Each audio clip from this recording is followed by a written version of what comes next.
Era nervoso, è il carattere suo. Magari me la so cercata, è solo colpa mia. Non me l'ero immaginato così. Non è colpa tua. Così mi hanno detto. Non è colpa tua. Mi hanno detto così.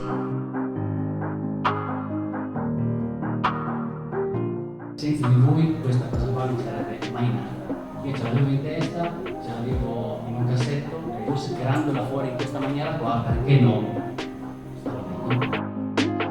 Fuori la voce è un movimento di sensibilizzazione su tematiche importanti, pungenti, scottanti, come la violenza di genere in tutte le forme di espressione e il bullismo nelle scuole.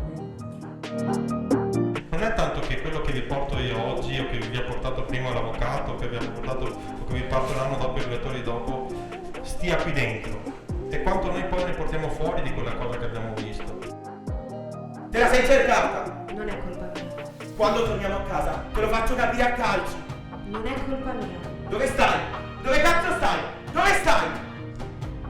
La trasversalità è importante sottolinearla, visto e considerato che non è un problema della politica o di casacca partitica, è un problema generale che coinvolge la società e purtroppo anche il segno dei nostri tempi, sia sul fronte del bullismo, di quello che accade nelle scuole in generale, e dall'altro la violenza sulle donne.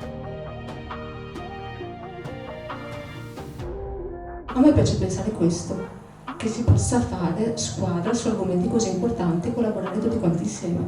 Vogliamo dire no alla violenza sulle donne e no al bullismo giovanile. La violenza su una donna è l'atto più terribile, inumano e stupido che si possa fare. Fuori la voce. Fuori la voce. Fuori la voce. Fuori la voce. Fuori la voce. Fuori la voce. Fuori la voce. Fuori la voce. Fuori